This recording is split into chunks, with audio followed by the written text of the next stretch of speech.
ॐ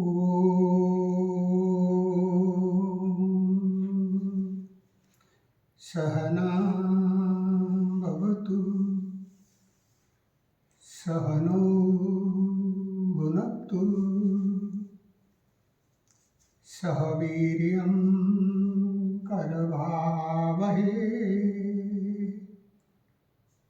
तेजस्विनावधीतमस्तु मा विद्विषावहै।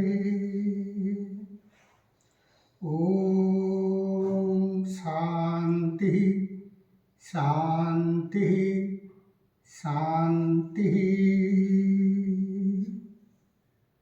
हमने ये बताया कि योग क्या है, क्योंकि जब तक योग का सही समझ नहीं होगा तब तक क्रिया योग का समझ नहीं होगा। यानी योग सिर्फ व्यायाम नहीं है। इसका मतलब नहीं है कि हम व्यायाम नहीं करेंगे, व्यायाम का आवश्यकता शरीर के लिए वो अलग चीज है, लेकिन योग व्यायाम नहीं है, योग जुड़ना नहीं है। योग का मतलब है समाधि। समाधि और योग वो समपर्यायवाची शब्द है। समाधि कहने से जो समझा जाता है, योग कहने से वही समझा जाता है। यानी योगारूढ़ होने का मतलब समाधि में स्थित होना। अगर ये समझ नहीं आएगा, और समाधि में स्थित होने का मतलब क्या है? चित्त वृत्तियों का निरोध। योग चित्तवृत्ति निरोध। इससे होगा क्या? इससे स्वरूप स्थिति होगा। व्यक्ति का स्थिति तदादृष्टु स्वरूप अवस्थान। जो स्वरूप स्थिति, हम कौन है, मैं कौन हूँ, मेरा स्वरूप क्या है, वही ज्ञान होगा। वही ज्ञान ही मुक्ति। जब तक तुम अपने आप को नहीं जानोगे, अगर हम मान भी लिए कि योग का मतलब जुड़ना है, हम जुड़ेंगे कहाँ? अपने उत्स के साथ। तो जब मेरा स्वरूप पता नहीं है, मेरे उत्स के बारे में कैसे पता चलेगा? यानी मैं क्या हूँ मुझे पता नहीं, और मैं ढूंढने चला मेरा ईश्वर कौन है। ईश्वर को निरूपण करना, ईश्वर का संज्ञा ढूंढना। अरे मैं जल हूँ तो जल से मिलूंगा, अग्नि तत्व हूँ तो अग्नि तत्व से मिलूंगा, वायु तत्व हूँ तो वायु तत्व से मिलूंगा। जैसे कि ये पंच तत्व से शरीर बना हुआ है, ये पंच तत्व तो जो शरीर है वो पंच तत्व में मिलेगा। इसी तरह मैं जो हूँ वो ज्ञान जब तक नहीं होगा, अगर फिर भी मान लिया जाए कि हाँ जुड़ना है, तो अपना ईश्वर का कैसे ज्ञान होगा? इसीलिए खुद को जानना ही पहला बात बन जाता है, पहला समस्या आ जाता है, मैं कौन हूँ। जब तक इस समस्या का समाधान नहीं है तब तक कोई योग नहीं है। यानी योग कोई जुड़ना नहीं, खुद को जानना, मैं क्या हूँ, जो चैत्य सत्ता में हूँ, जो चेतन स्वरूप में हूँ, वो क्या है। इसी को अनुभव में जानना, किताब पढ़ के नहीं, प्रवचन सुन के नहीं। किताब पढ़ के आप बोल सकते हैं, प्रवचन सुन के आप बोल सकते हैं, घंटा घंटा भाषण दे सकते हैं, लेकिन वो ज्ञान कुछ काम का है नहीं, वो आधा अधूरा ज्ञान है, उससे भी बुद्धि के स्तर का ज्ञान है। इसको इसीलिए अनुभव में जानना पड़ेगा। यहाँ समस्या क्या हुआ, जब पिछले जो 20वीं शताब्दी में जब भारत के कुछ मनीषी विदेश में गए और प्रचार किए, उन्होंने जो समझ है लोगों का, यानी एक व्यक्ति को बताना है तो उसी के समझ से तो बताना पड़ेगा, उन्हीं का जो समझ है उसी समझ से बताना शुरू किए, क्योंकि वो शुद्धा बोलेंगे कि समाधि के लोग समझ नहीं पाएंगे। इसीलिए उन्होंने वही जुड़ना बात को ही लिया, यानी युजर योगे शब्द को ही लिया, उसी से बोले कि हाँ तुम अपने ईश्वर के साथ जुड़ो, अपने भगवान के साथ जुड़ो। ऐसे ही शुरू किया समझाने के लिए। ये समझाने के लिए वो तरीका गलत नहीं है, क्योंकि मैं अगर अज्ञान में हूँ तो मुझे वहीं से ही शुरू करना पड़ेगा, जिस स्थिति में हूँ उस स्थिति से शुरू करना पड़ेगा। लेकिन जो वास्तव समझ है वो है अपना स्वरूप को जानना, चित्तों के वृत्तियों को रोक देना, फिर वो हो जाएगा। तो जो व्यवहारिक जीवन में जो समत्व स्थिति है, सारे सुख दुख में समता का आचरण करना, ये चीज आएगा। राग द्वेष को त्याग करना, ये चीज आएगा। तो इसीलिए योग का जो सही समझ है समाधि, इसको समझना चाहिए।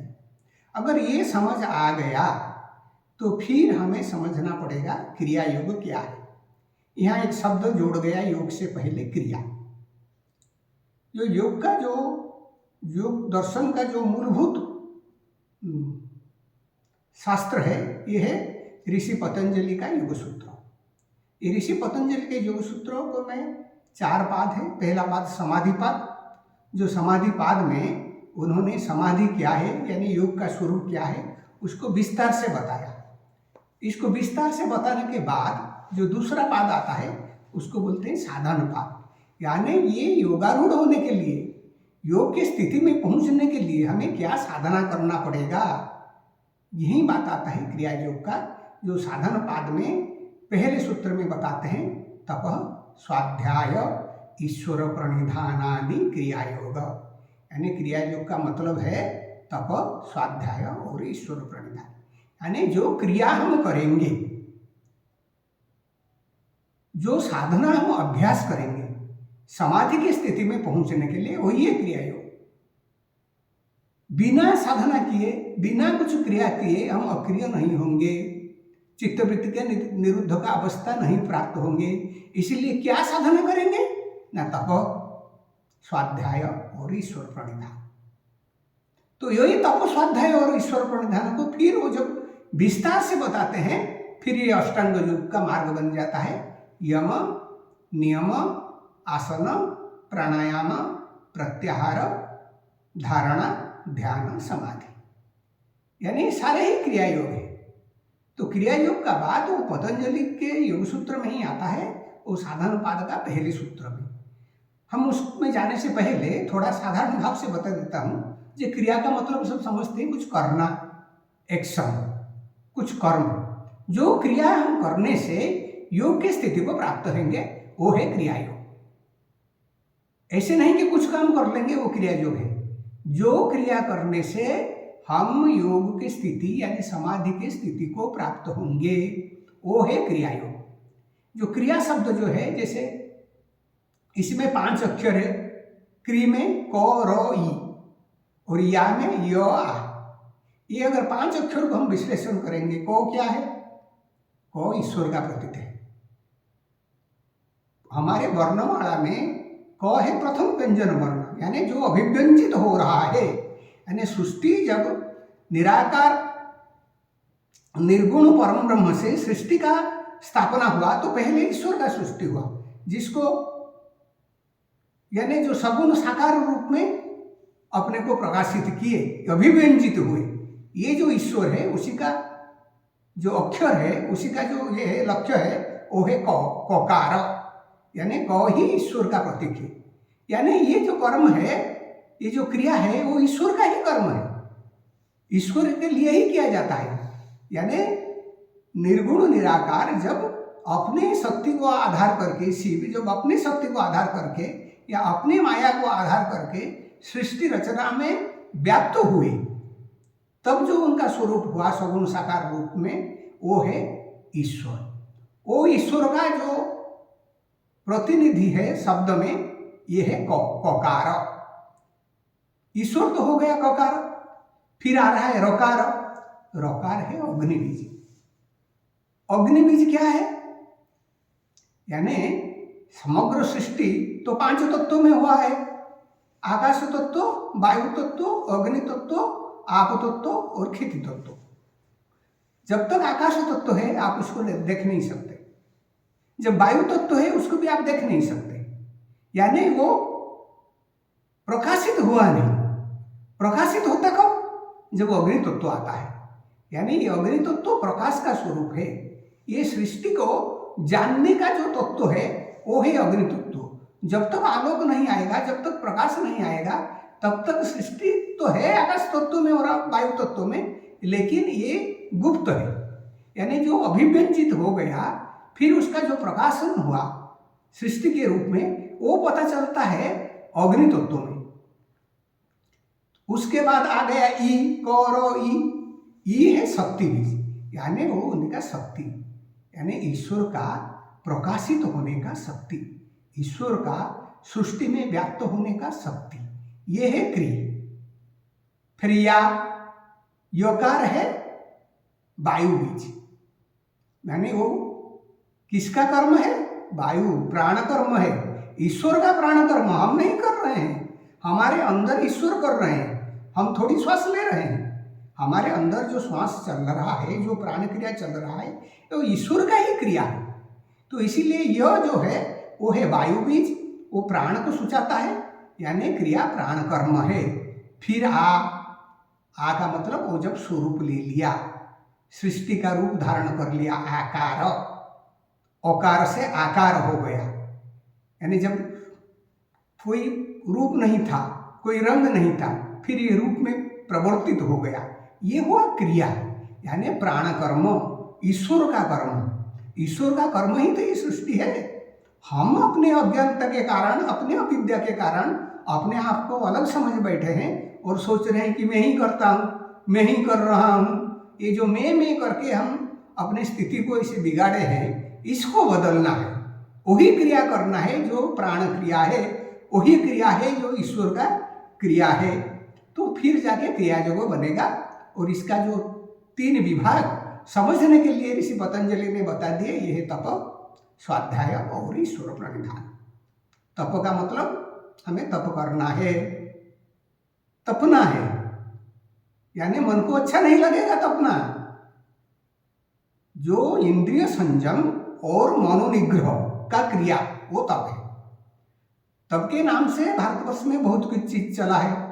कोई एक पैर में खड़ा हो जाता है, कोई एक हाथ ऊपर उठा के खड़ा हो जाता है, कोई ठंड के समय पानी में जाके खड़ा होके कोई जप करता है, कोई गर्मी के समय चारों ओर अग्नि जला के ऊपर सूर्य नारायण पंचाग्नि करके वो भी बोलता है कि मैं तप करता हूँ। ये सारे एक एक प्रक्रिया है। कोई कांटे के ऊपर सो जाता है, लेकिन आप लोग सब जानते हैं भगवान श्री कृष्ण भगवद गीता में कह रहे हैं, जो अपने शरीर को ऐसे ही कष्ट दे के कुछ साधना करता है, वो इसके अंदर जो मैं बैठा हूं मुझको ही कष्ट दे रहा है। कभी कभी ऐसे साधना का जरूरत पड़ता है जब इंद्रियां बहुत प्रबल हो जाता है। प्रबल इंद्रियों को दमन करने के लिए, जैसे कि एक बच्चा बहुत दुष्ट है, आग में हाथ डाल रहा है, माँ बोल रही है कि मत कर मत कर। ज्यादातर बच्चे मान लेते हैं, लेकिन एक एक बच्चा मानेगा नहीं। मानेगा नहीं तो तब क्या करेगा माँ, क्या करेगी माँ? एक थप्पड़ लगाएगी। तो इसी तरह कभी कभी थोड़ा हट करके साधना करना पड़ता है, लेकिन ये जो बात कहा जा रहा है वो उसी से नहीं है, क्योंकि वो कुछ समय के बाद फिर रहता नहीं। ऐसा ही साधना, जिस साधना से हम अपने इंद्रियों पर दमन प्राप्त करेंगे और मन को निग्रह कर पाएंगे, वो है तप। यानी सारे यम का पालन, अहिंसा का पालन भी तप है, सत्य का पालन भी तप है, आस्तेय का पालन भी तप है, ब्रह्मचर्य का पालन भी तप है, अपरिग्रह का पालन भी तप है, शौच संतोष, ये सारे तप है। आसन का अभ्यास तप है। ये आसन के अभ्यास से आप लोगों को पहले भी कि आसन तो योग है, आसन योग का अंग है, ये सारे योग का अंग है, योग नहीं है, एक एक अंग है। और आजकल तो आसन नहीं कर रहे हैं लोग, व्यायाम ही कर रहे हैं, जैसे एरोबिक जैसे, और उसी को योग बोल रहे हैं। आसन किस लिए करेंगे ना? लंबा समय बैठ के ध्यान साधना करने के लिए शरीर को स्वस्थ रखना पड़ेगा और उसके लिए अभ्यास करना पड़ेगा। इसके लिए आसन का अभ्यास है। जैसे कि योग शास्त्र में 2 आसन को ध्यान के लिए प्राधान्य दिया गया है, वो है पद्मासन और सिद्धासन। प्राणायाम करना भी तप है, प्रत्याहार भी तप है, धारणा ध्यान समाधि भी तप है। ये सारे तप में आ जाता है। यानी हम अपना मनोनिग्रह करेंगे। आपको जरूरत है तो कुछ चंद्रायण व्रत कर सकते हैं, वो भी तप है।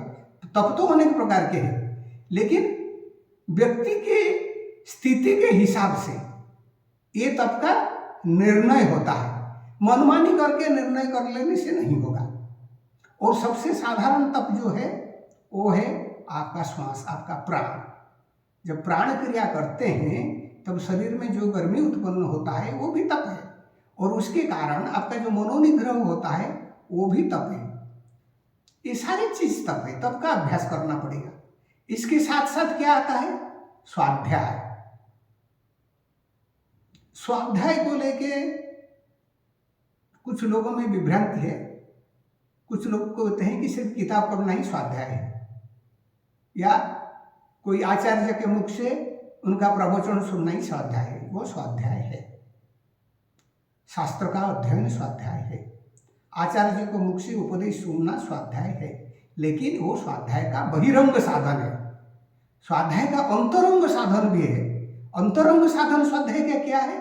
अपने आप को जानना, सो अध्ययन, अपना इष्ट को जानना, यानी ईश्वर तत्व को जानना, अपना आत्म तत्व को जानना, वो जो सो अध्ययन है वो स्वाध्याय का अंतरंग साधन है। जैसे कि हम क्रिया योग में जो हंस साधना या स्वयं साधना करते हैं वो स्वाध्याय ही है। फिर आ जाता है ईश्वर प्रणिधान। ईश्वर प्रणिधान का हम कोई भी किताब ले लेंगे, साधारण अर्थ से बता दिया गया है ईश्वर शरणागति। भगवान के पास अपने को संपूर्ण रूप में समर्पण कर दो। बात सही है, लेकिन समर्पण होगा कैसे? और प्रणिधान शब्द का अर्थ क्या है? ये निधान शब्द से प्र उपसर्ग लगने के कारण ये न हो गया, यानी प्रणिधान हो गया। निधान का मतलब निरूपण करना।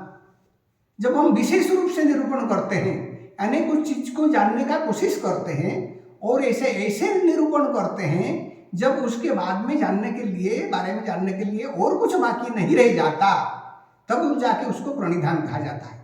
यहाँ ईश्वर तत्व को ही जानना, ईश्वर क्या है उसको जानना और निशेष रूप से जानना, ये जब हो जाएगा, तब ईश्वर का ज्ञान जब हो जाएगा, तब क्या होगा? अपने आप ही शरणागति आ जाएगा। बिना ज्ञान से शरणागति जो है वो भी एक भाव का स्थिति है। वो भाव का स्थिति आज है, कल रहेगा, ऐसा कोई गारंटी नहीं है। हाँ, इसको एक साधना के मार्ग पर, भक्ति मार्ग में लिया जाता है, वो सही है। जो ज़्यादा भावप्रवण होते हैं उनके लिए वो मार्ग में साधना करना सही है, लेकिन अंतिम में जब तक ज्ञान होगा तब जाके शरणागति में स्थिति होगा। इसको ऐसे मुख्य रूप से तपो स्वाध्याय ईश्वर प्रणिधान करके बता दिया। ये तप होगा तो क्या होगा?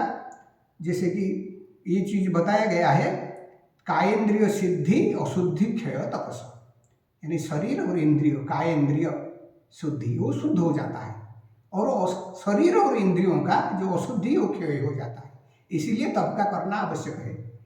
जैसे कि हम बच्चों के लिए कहते हैं छात्राणां अध्ययनं तप। अब जब छात्र है उसके लिए अध्ययन ही तप है। किसी आदमी का अपने जीवा के ऊपर कोई नियंत्रण नहीं, हमेशा खाना चाहता है या हमेशा बात करना चाहता है, ऐसे व्यक्ति के लिए अगर एकादशी का उपवास कर लेता है या एक सप्ताह में एक दिन उपवास कर लेता है, वो भी तप हो जाता है।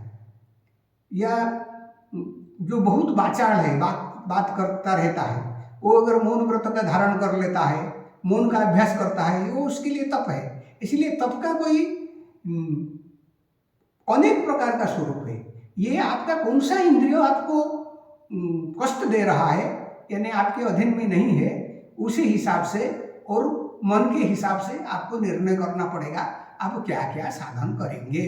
लेकिन ये सारा जो साधन है जो पतंजलि बताए हैं अष्टांग मार्ग में, अहिंसा से शुरू करके समाधि तक, ये सारे ही तप है।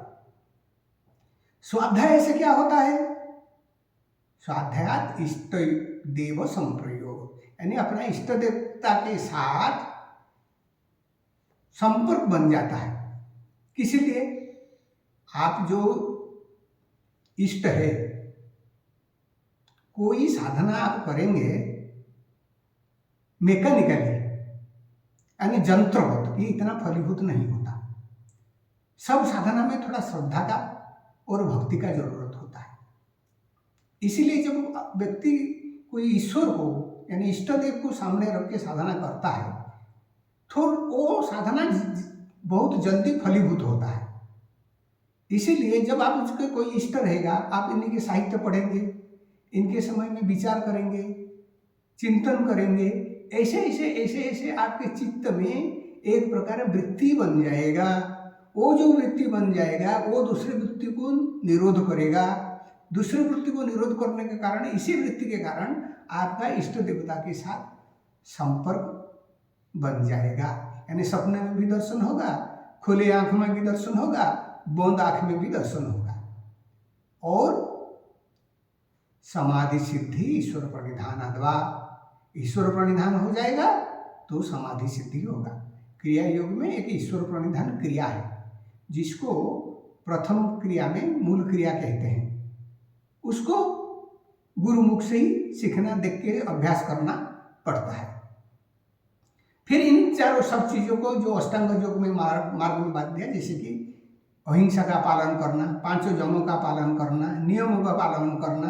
अब नियम में आएंगे, देखेंगे क्या क्या बता दिया नियम में। शौच, अंतर शौच, बाह्य शौच, इसमें सारे जो शरीर शुद्धि का क्रिया आता है। आजकल बहुत सारे लोग उसी को क्रिया योग बोल के सिखा रहे हैं। ये आवश्यकता है, ये शरीर शुद्धि का क्रिया है, क्रिया योग नहीं है। जैसे कि नेति, धोती, ये सब करना, कपालभाति, त्राटक, इन सब का आवश्यकता है, ऐसा नहीं है, लेकिन वो शरीर शुद्धि क्रिया है। शौच का जो क्रिया योग शास्त्र में बताया दिया गया है वो है। इसके साथ साथ संतोष चाहिए, कंटेंटमेंट। जो आदमी हमेशा कंप्लेन करते रहेगा, ये नहीं हुआ, ये नहीं हुआ, ये नहीं है, ये नहीं है, यहाँ कैसे रहूँ, इधर ये सुविधा नहीं है, यहाँ गर्मी हो रहा है, इधर ठंड हो रहा है, यहाँ ऐसा चीज़ नहीं है, वो आदमी जिंदगी में कुछ नहीं कर पाएगा। अगर योग में बनना है तो जैसे भी स्थिति हो, उसी स्थिति में मन का स्थिति को खराब किए बिना, मन के आनंद को नष्ट किए बिना एक समभाव में रहने का अभ्यास करना पड़ेगा, संतोष का अभ्यास करना पड़ेगा। फिर आ जाता है तपस्वाध्याय, ईश्वर प्रणिधान। यानी ये तीन जो 5 नियम है, इसमें भी तप आता है, इसमें भी स्वाध्याय आता है, इसमें भी ईश्वर प्रणिधान आता है। इन तीनों में सारे राज छुपा हुआ है।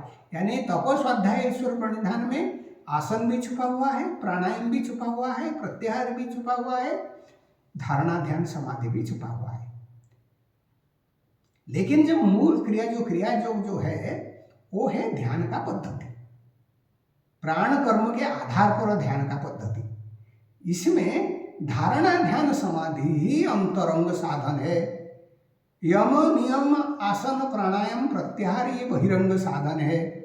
आजकल लोग क्या करते हैं, यम का पालन करना चाहते नहीं, अहिंसा का पालन करना चाहते नहीं, बोलते हैं टेक्निक सीख जाएंगे, कौशल सीख जाएंगे, हम सिद्ध हो जाएंगे, समाधि को प्राप्त हो जाएंगे। ऐसा कभी होता नहीं।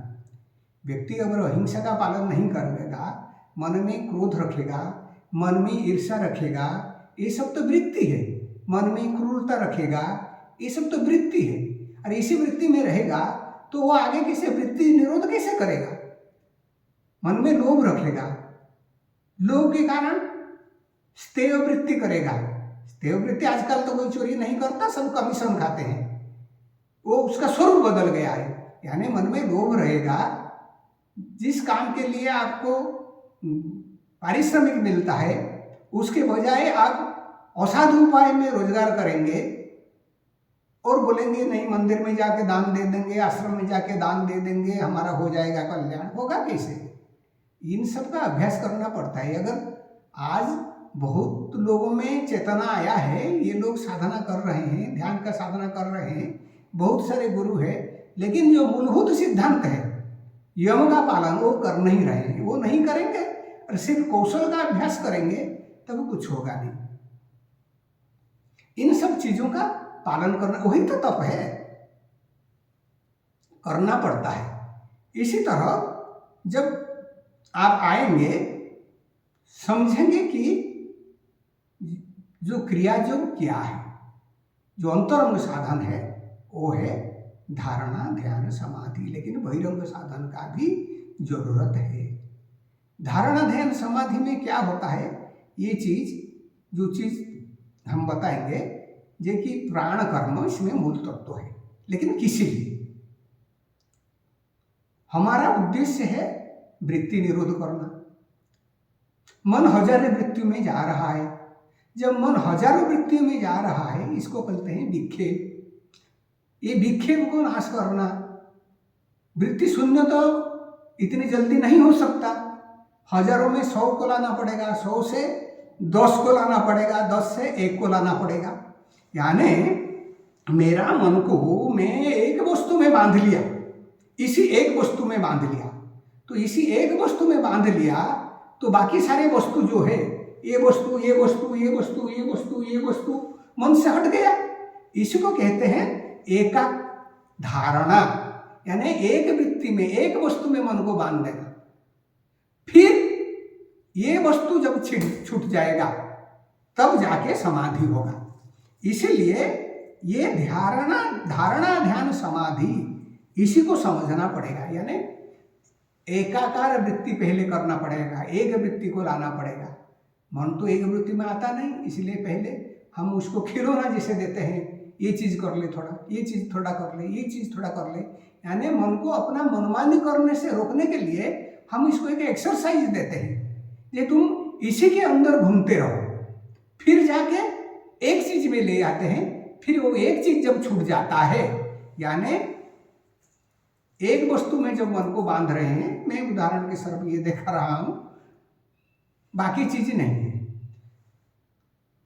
धारणा का संज्ञा क्या दिया गया? देशबंध चित्तस्य धारणा। चित्त को एक देश में बांध देना ही धारणा है, एक वृत्ति में बांध देना ही धारणा है। चाहे हम इधर बांधे या बाहर बांधे, इसीलिए अनेक प्रकार का वस्तु लिया जाता है। वो बात को मैं बाद में आऊंगा। तो अब एक चीज में बांध दिए, फिर वही धारणा ध्यान में परिवर्तित होगा। मैंने वो रिजल्ट है, शुरू करना पड़ेगा धारणा से। ध्यान में परिवर्तित जब होगा, क्या होगा? तत्र प्रत्ययी एकतानता ध्यानम। जिस वस्तु में बांध रहे थे, जब उसी वस्तु में मन का लय, मन एकतान में रह जाएगा, यानी एक रिदम में रहेगा उसमें। धारणा और ध्यान में बहुत छोटा सा फर्क है। जैसे उसको योग शास्त्र में जो भाष्यकार है वो बता रहे हैं, जैसे जल की धारा गिरा रही है। ये क्या होता है? जल की धारा तो गिर रहा है, लेकिन उसमें थोड़ा डिस्कंटिन्यूटी आ जाता है। लेकिन तैल धारा गिरा रहे हैं तो तैल का स्वभाव जैसा है, उसमें डिस्कंटिन्यूटी होता नहीं। यानी ये है फर्क धारणा और ध्यान में। यानी धारणा में हम एक वस्तु में मन को बांधने का कोशिश करते हैं, लेकिन दूसरा वस्तु बीच बीच में घुस आता है। ध्यान में और दूसरा वस्तु बीच में घुसेगा नहीं। जिस वस्तु में मन को बांध रहे हैं, मन इसी वस्तु में बांधा रहेगा। अब ये हो गया ध्यान। फिर समाधि कैसे होगा? विस्तार रूप से तो जो उनको जानना चाहिए, उनको ये सब पढ़ना चाहिए, या नहीं पढ़ने से भी चलेगा अगर आप सही ढंग से सही गुरु के साथ अभ्यास करें। लेकिन थोड़ा पढ़ लेना अच्छा रहता है, क्योंकि उसमें समझ आ जाता है। समाधि में क्या होगा? इसके लिए ध्यान को समझना पड़ेगा। ध्यान में क्या है? ध्यान में एक ध्येय वस्तु है। मैं इसी में ध्यान कर रहा हूं, ये मेरा ध्येय वस्तु हुआ। मैं ध्यान कर रहा हूं, यानी मेरा बुद्धिवृत्ति जो है वो ध्याता हुआ, मैंने ध्यान करने वाला। और ध्यान लगाने का जो प्रक्रिया है, उसी में मन को बांधने का जो प्रक्रिया है, वो हुआ ध्यान। यानी तीनों चीज चित्त में रहा। चित्त में मैं ध्यान कर रहा हूं, मैं ध्याता हूं, ये भाव है। ध्यान का प्रक्रिया चल रहा है, वो चित्त में ही चल रहा है। और ध्येय वस्तु जो है वो चित्त में ही है। यानी ये तीन वृत्तियां हैं। एक हम बोल रहे हैं तो हम एक वृत्ति में है, लेकिन ये तीन वृत्तियां हैं। जब ये तीन एक हो जाएगा, यानी मैं ध्यान कर रहा हूं, मैं ध्याता हूं, ये भाव चित्त में नहीं रहेगा। ध्यान की प्रक्रिया भी नहीं रहेगा। सिर्फ जो ध्येय वस्तु है वही रहेगा। तब जाके होगा समाधि। इसीलिए कहते हैं, ये जो समाधि का प्रक्रिया है, इसी को अभ्यास करना पड़ेगा।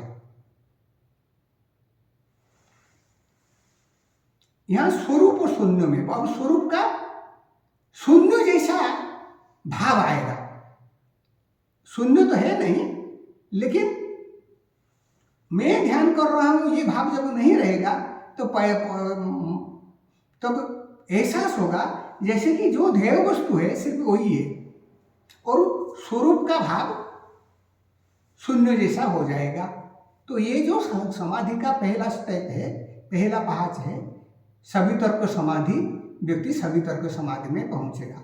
इसको विस्तार से बोलने से बहुत समय लगेगा, वो अलग विषय है। सिर्फ समझने के लिए सिर्फ एक वस्तु में मन बन जाएगा, सिर्फ उसी का अर्थ ही रहेगा, वही वस्तु का भाव ही रहेगा, और तीनों त्रिपुटी खत्म हो जाएगा। ध्याता ध्यान ध्येय सिर्फ ध्येय में ही रह जाएगा। वो है पहला समाधि। लेकिन जब अंतिम समाधि होगा इसमें और कुछ नहीं रहेगा, सिर्फ आपका स्वरूप ही ज्ञान रहेगा, क्योंकि किसी भी प्रकार वस्तु उसमें और रहेगा नहीं। जो वस्तु रहेगा वो वस्तु आप ही हो, आपका चेतन तत्व है। तो ये चीज जो है वही क्रिया करने के लिए हमें क्या करना पड़ेगा ना, एक ध्येय वस्तु लेना पड़ेगा। अभी क्रिया योग में क्या ध्येय वस्तु है? बहुत से पद्धति में बहुत सारा ध्येय वस्तु है। ध्येय वस्तु के रूप में आप भगवान श्री कृष्ण को ले सकते हैं। श्री कृष्ण का जो प्रतिमा है उसको ले सकते हैं, विग्रह को ले सकते हैं, शिव जी को ले सकते हैं, देवी को ले सकते हैं, या आप कोई यंत्र ले सकते हैं, श्री यंत्र ले सकते हैं, काली यंत्र ले सकते हैं, दुर्गा यंत्र ले सकते हैं, शिव यंत्र ले सकते हैं,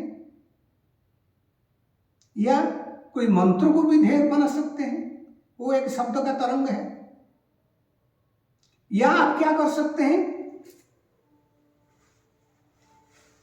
ज्योति शिखा में ध्यान लगा सकते हैं, मंडल में ध्यान लगा सकते हैं, आकाश में ध्यान लगा सकते हैं, समुद्र में ध्यान लगा सकते हैं, उदित सूर्य में ध्यान लगा सकते हैं, चंद्रमा में ध्यान लगा सकते हैं। ऐसे बहुत प्रकार का ध्यान लगाने का, ध्रुव तारा में ध्यान लगा सकते हैं। बहुत प्रकार का ध्यान लगाने का विधि है, और सारे विधि सही है, कोई विधि गलत नहीं है। लेकिन क्रिया योग में वो जो वस्तु है जिसके ऊपर ध्यान लगाया जाता है, ये क्या है, इसको समझने के लिए थोड़ा और गहराई में जाना पड़ेगा। मांडुक्य उपनिषद जो लोग पढ़े हैं वो लोग जानते हैं, एक व्यक्ति प्रतिदिन 3 अवस्था होकर गुजरता है, जागृत, स्वप्न, सुषुप्ति।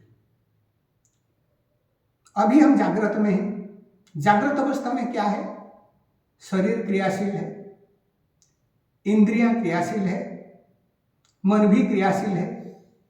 जो जागृत अवस्था को हम जानते हैं वो क्या है, वो वृत्ति ही है। यानी मन का वृत्तियों का प्राधान्य है, वृत्ति के कारण ही विश्व को जान रहे हैं, विश्व के कारण, वृत्ति के कारण ही बाह्य जगत को जान रहे हैं, और बहुत सारे वृत्तियां हैं, और वही वृत्ति हमारा स्वरूप हो जाता है जब जो वृत्ति आता है। यानी जागृत अवस्था में हम अपने आप को जाने नहीं, सिर्फ वृत्तियों में ही रह गए, और बहुत सारे वृत्तियों में रह गए। फिर जब स्वप्न अवस्था आता है, आदमी तो बिस्तर में पड़ा रहता है, शरीर तो क्रियाशील नहीं, पैर काम नहीं कर रहा है, लेकिन स्वप्न में कहाँ चला जाता है। हाथ काम नहीं कर रहा है, बिस्तर में पड़ा हुआ है, लेकिन स्वप्न का जो प्रतिमूर्ति है वो काम करता रहता है। आंख बंद है लेकिन स्वप्न में दृश्य देखता है। कान जो गोलक है वो काम नहीं कर रहा है, लेकिन वो शब्द सुन रहा है। स्वप्न में जो वाणी है वो काम नहीं कर रहा है, बाह्य वाणी, लेकिन स्वप्न पुरुष वो बात करता है। इसका मतलब जागृत में जैसे जैसे व्यापार चलता है, स्वप्न में ऐसे ऐसे सारा व्यापार चलता है।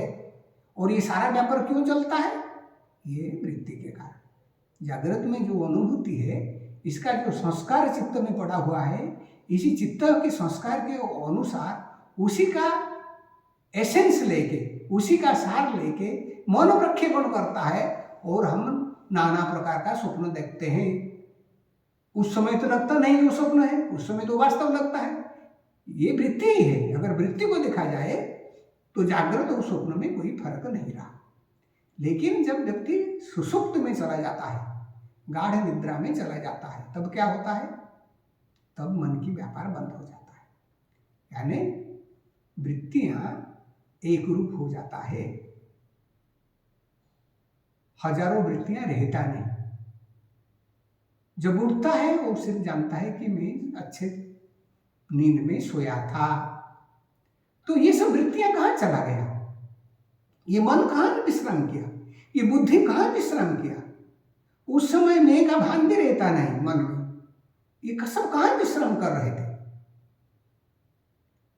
जिस तत्व में विश्राम कर रहे थे वो है क्रिया योग में ध्येय वस्तु।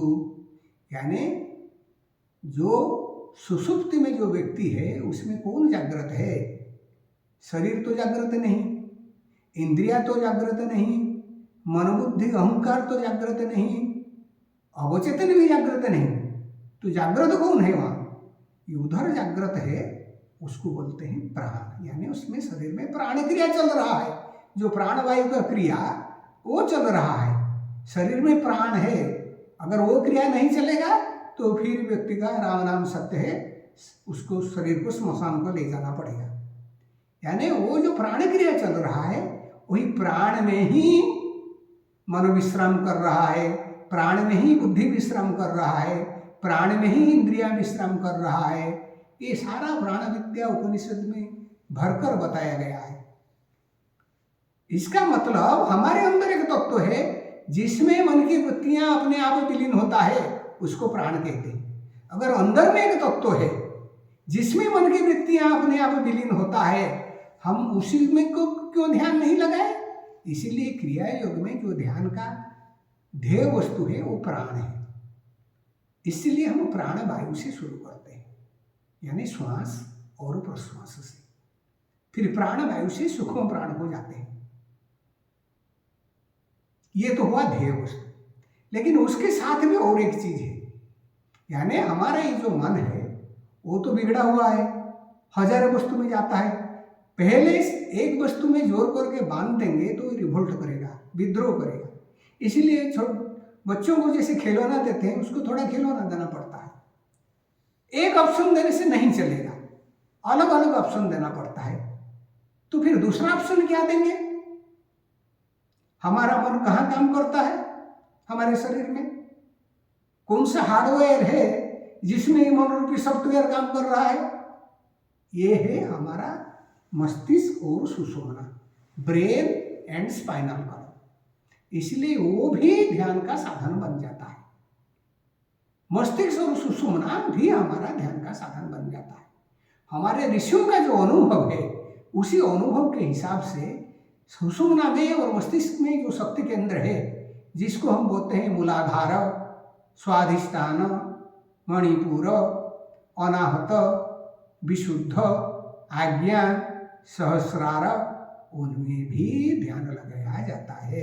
क्योंकि ये स्थान में प्राण का प्रादुर्भाव दूसरे स्थान से ज्यादा है। तो इसी को लेके क्रिया योग का संरचना किया गया है। ये प्राण और चक्र, इसी के आधार पर एक ध्यान की पद्धति बनाया गया है। वो जो ध्यान का पद्धति है वो है क्रिया योग। जो लोग इसके लिए किसी सक्षम गुरु से जाके उनके अधीन में ये साधना सीखना पड़ता है, ऐसे यूट्यूब से सीखने से नहीं होगा। तो ये चीज को जो क्रिया योग है, यानी ये एक ध्यान का विधि है। ये जो विधि है, जो पारंपरिक विधि है, वो विधि अनंत काल से है। क्योंकि जैसे बताया गया है, योग कब हुआ? हिरण्यगर्भ योगस्य वक्ता नान्य पुरातन, महाभारत में बताया गया है। यानी स्वयं ब्रह्मा ही एक योग का प्रवक्ता है, सृष्टि के साथ ही ये चीज आया है। लेकिन इसको तो ग्रंथ रूप में, शास्त्र रूप में बांध दिए ऋषि पतंजलि ने। ये सारी विद्या हमें उपनिषद में मिलता है, एक जगह मिलता नहीं, कहीं इधर मिलता है, कहीं उधर मिलता है, कहीं इधर मिलता है। इसके बाद कुछ योग शास्त्र भी है और कुछ आगम शास्त्र भी है, जो जैसे कि विज्ञान भैरव हुआ, शिव सूत्र हुआ, इन सबसे थोड़ा थोड़ा थोड़ा थोड़ा मिलता है। लेकिन ये जो पद्धति है, ये एक विशेष पद्धति आदिम काल से बनाया गया है, जो माना जाता है कि भगवान ने सूर्य नारायण को बताए थे, फिर सूर्य नारायण से ऐसे आया। बार बार ये विद्या कभी कभी लोप हो जाता है, लेकिन फिर कोई ना कोई महापुरुष उसी को पुनरुद्धार करते हैं। आज की जो विद्या है, इसका महाअवतार बाबा जी 1863 में जो विद्या का ज्ञान योगीराज श्री श्यामाचरण लाहिड़ी को दिए थे, तब से ये जो वर्तमान की जो परंपरा है, महाअवतार बाबा जी से योगीराज श्री श्यामाचरण लाहिड़ी, उनसे श्री युक्तेश्वर जी, उनसे जाके परमहंस योगानंद विदेश में सिखाए, और उनके दूसरों शिष्यों से भारतवर्ष में जो प्रचलित हो रहा है, यही आज के क्रिया योग है। इसके साथ दूसरे लोग भी आजकल क्रिया योग का बात कर रहे हैं, वो भी ठीक है, कर रहे हैं। लेकिन मैं जिस परंपरा से प्रतिनिधित्व करता हूँ, वो वही परंपरा से है। उसका एक विशेष टेक्निक्स कुछ है, जैसे कि नाभि क्रिया,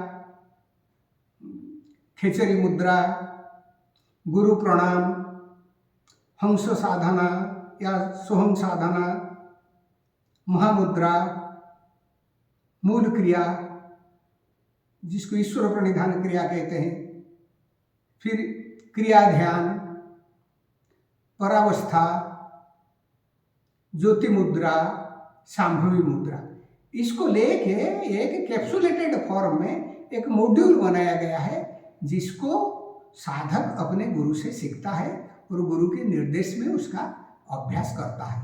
ये है आज के क्रिया योग। समाधि है उसी का उद्देश्य, और मन आपका एकाग्र जैसे जैसे होता जाएगा, आप व्यवसाय में भी अच्छा करेंगे, आप अध्ययन अध्यापन में भी अच्छा करेंगे। कोई भी काम हम करते हैं मन से ही तो करते हैं, और इसके लिए आपको कोई बाह्य साधन का जरूरत नहीं। श्वास आपके अंदर है, प्राण आपके अंदर है, सुषुम्ना मस्तिष्क आपके अंदर है, चक्रों आपके अंदर है। पद्धतियां सीख के करना पड़ेगा। इसके लिए कोई ये वस्तु चाहिए, वो वस्तु चाहिए, ये वस्तु चाहिए, ये सब संग्रह करना, इसका कोई जरूरत नहीं।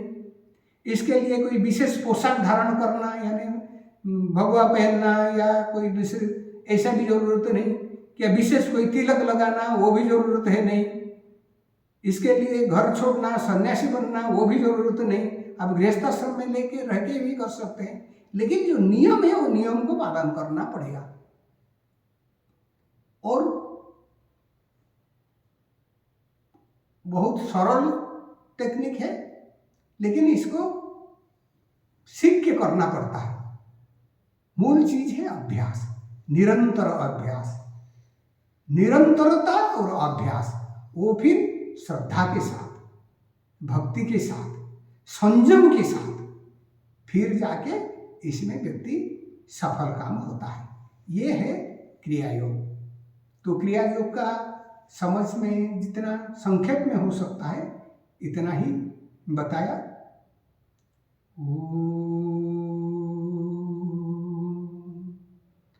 सर्वे भवन्तु सुखिनः,